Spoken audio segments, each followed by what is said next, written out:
आज मी काय बनवलं होतं? Gujaratis most famous dish undhiyo बनवले होते. हो, खूपच छान बनलेले. मी सुद्धा हे पहिल्यांदाच बनवले. तुम्ही सुद्धा नक्कीच ट्राय करा. जर तुमच्या घरी गेस्ट आले, कोण आलं, तर तुम्ही ही युनिक डिश तुम्ही प्रेझेंट करू शकता, बनवू शकता. त्यांना खरंच आवडेल.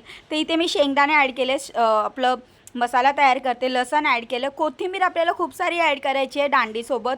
त्याच्यानंतर आपली हिरवी मिरची ॲड केली आहे, 3-4 चमचे ना मी व्हाईट तेल ॲड केलं आहे, मीठ ॲड करायचं आहे आणि न पाणी घालता याला ग्राइंड करून घ्यायचं आहे.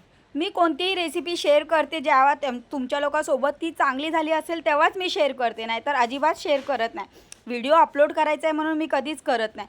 मी आहे ना इथे कंद आणि रताळू जे आहे ते डीप फ्राय करून घेतलेत आणि इथे ना आपलं पापडी, बीन्स आणि हे शेंगा आणि हे आपले जे वांग्यामध्ये मी मसाला तयार केला होता ना तो भरला आणि त्याला मस्त असं पावटासुद्धा घातला आहे. आपण 80% हे तेलामध्ये जेव्हा भाजी शिजते ना 80% त्यावेळेस हे आपल्याला वांगे ॲड करायचे. वांगीला छान असा कलर येईपर्यंत परतून घेतल्यावर आपल्याला हे मसाला तयार केलेला तो ॲड करायचा आहे. त्याच्यावर हळद, मीठ ॲड करायचे. छान असं परतून घ्यायचं आहे मसाला आणि मी थोडंसं पाणी ॲड करून त्याला झाकलेलं 5 मिनटासाठी. मस्त बनलेलं.